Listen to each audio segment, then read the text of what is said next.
প্রথমেই মহান রব্বুল আলামিনের প্রতি কোটি শুকরিয়া আদায় করছি। জাতীয় সংসদে কার্যত আমার জীবনের প্রথম পূর্ণাঙ্গ বক্তব্য রাখার সুযোগ পেয়েছি। আমি আমার মরহুম বাবা, একজন সাবেক সংসদ সদস্য সাদেক হোসেন খোকা, এবং আমার মাতা ইসমতারা, তাদের দোয়ায় আজকে মহান রব্বুল আলামিনের বদৌলতে আজকে আমি মহান সংসদে দাঁড়িয়ে বক্তব্য রাখার সুযোগ পেয়েছি।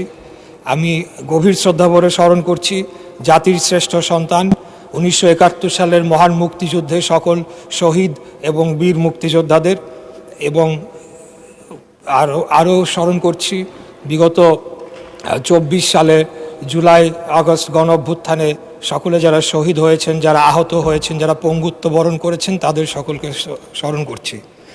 মাননীয় স্পিকার, গত কয়েকদিন যাবৎ এই সংসদে দাঁড়িয়ে অনেক নেতৃবৃন্দের বক্তব্য, অনেক সদস্যদের বক্তব্য শুনেছি। তাই ক্ষণে ক্ষণে প্রতিটি মুহূর্তে প্রত্যেকটি বক্তার পরেই আমার বক্তব্য অনেকখানি পরিবর্তন করতে হচ্ছে।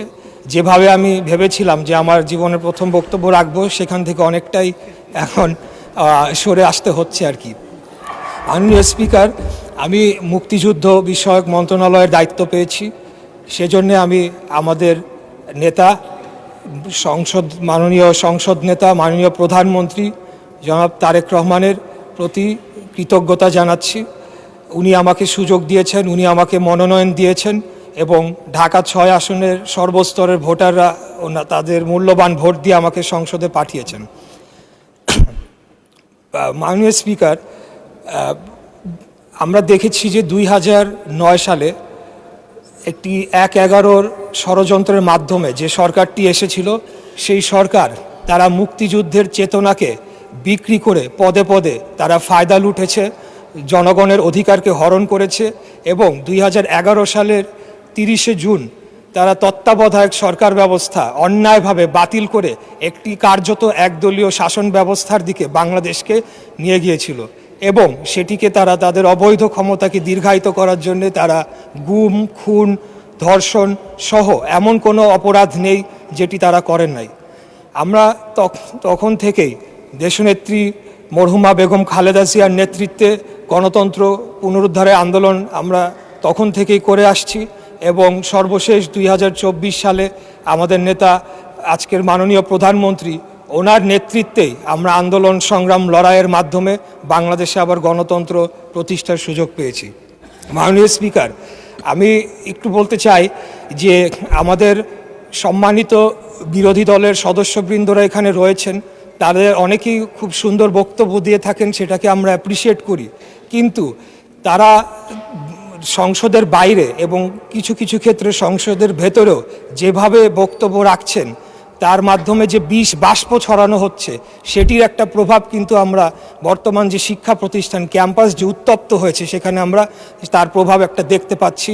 সেখানে বিভিন্ন জায়গায় তাদের ছাত্র সংগঠনের যারা রয়েছেন তাদের সাথে বিভিন্ন সংঘর্ষের ঘটনা ঘটছে, অনেকেই সেখানে আহত হয়েছেন, এবং নানা ধরনের একটা অস্থিরতা বিরাজ করছে।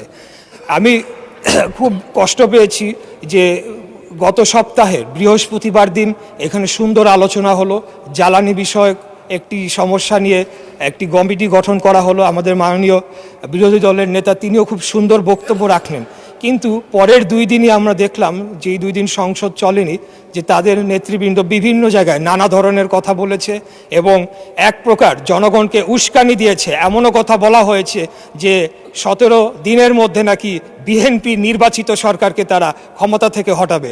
তা আমি আপনার মাধ্যমে এই সংসদ এবং জাতি, যারা সকলেই লাইভ টেলিকাস্ট হচ্ছে, সকলেই দেখছে, আমি তাদের উদ্দেশ্যে বলতে চাই যে 2008 সালের নির্বাচনের মাধ্যমে এই সরকার ক্ষমতায় আসে নাই, 14, 18, 24-এর মাধ্যমেও এই সরকার ক্ষমতায় আসে নাই। আমরা জনগণের সরাসরি ভোটের মাধ্যমে ম্যান্ডেট প্রাপ্ত হয়ে এই সংসদে এসেছে। আমাদেরকে যদি কেউ হুমকি ধামকি দিয়ে মনে করে সরকার পতন করবে, আমি আপনার মাধ্যমে মাননীয় সংসদ নেতার উদ্দেশ্যে বলতে চাই, আপনি খালি হুকুম দিবেন, ইনশাল্লাহ বিগত দিনে আপনার নির্দেশপ্রাপ্ত হয়ে আমরা যেভাবে রাজপথে অবস্থান করে জনগণের ভোটের অধিকার প্রতিষ্ঠা করার জন্য আন্দোলন সংগ্রাম করেছি, একইভাবে খুনি হাসিনাকে পতন করার জন্য আমরা যেভাবে আন্দোলন সংগ্রাম করেছি, আমাদেরকে যদি হুমকি দেওয়া হয় তাহলে সম্মানিত বিরোধী দলের প্রতি সম্মান রেখেই বলছি, আপনারা যদি আমাদেরকে পতন করার হুমকি দেন তাহলে বিরোধী দলের অবস্থান থেকে আপনাদেরকে পতন ঘটানো হবে ইনশাআল্লাহ। আমরা কোনো ধরনের অস্থিতিশীল করতে চাই না, আমরা বাংলাদেশে কোনো ধরনের বিভক্তির রাজনীতি চাই না, আমরা একটা শান্তির রাজনীতি চাই, একটা ঐক্যের রাজনীতি চাই। আমরা যদি বিগত 24 সালে যারা শহীদ হয়েছেন তাদের প্রতি যদি আমরা সম্মান প্রদর্শন করতে চাই তাহলে আমাদেরকে একে অপরের প্রতি সম্মান প্রদর্শন করতে হবে এবং সকলে মিলেমিশেই আগামী দিনে বাংলাদেশকে পরিচালনা করতে হবে।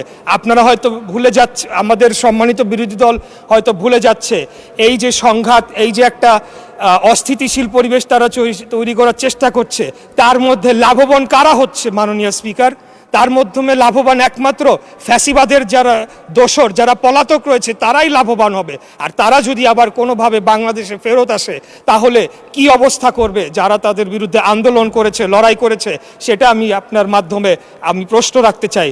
তাই আমি আর যেহেতু সময় সংক্ষিপ্ত, সময় বাড়ানোর আবেদনও করব না। ইনশাল্লাহ 5 বছরের জন্য নির্বাচিত হয়েছি, আরও সুযোগ পাবে কথা বলার, ইনশাল্লাহ কথা বলে যাব। তাই আপনার মাধ্যমে আমি আবারও ঐক্যের আহ্বান জানাচ্ছি, শান্তির আহ্বান জানাচ্ছি এবং পরস্পরের প্রতি একটা শ্রদ্ধার মাধ্যমে আপনারা একটা সম্মান বজায় রাখবেন এবং একে অপরকে হেয় প্রতিপন্ন করার মাধ্যমে যে একটা অপসংস্কৃতি চালু হয়েছিল বিগত খুনি স্বৈরাচারী ফ্যাসিবাদী হাসিনার আমলে, সেখান থেকে যাতে আমরা বের হয়ে এসে আগামী দিনে একটা ঐক্যের রাজনীতি প্রতিষ্ঠা করতে পারি, সেই আহ্বান জানিয়ে আমার বক্তব্য এখানে শেষ করছি। খোদাফেজ। বাংলাদেশ জিন্দাবাদ, বাংলাদেশ জাতীয়তাবাদী দল জিন্দাবাদ। ধন্যবাদ মাননীয় স্পিকার।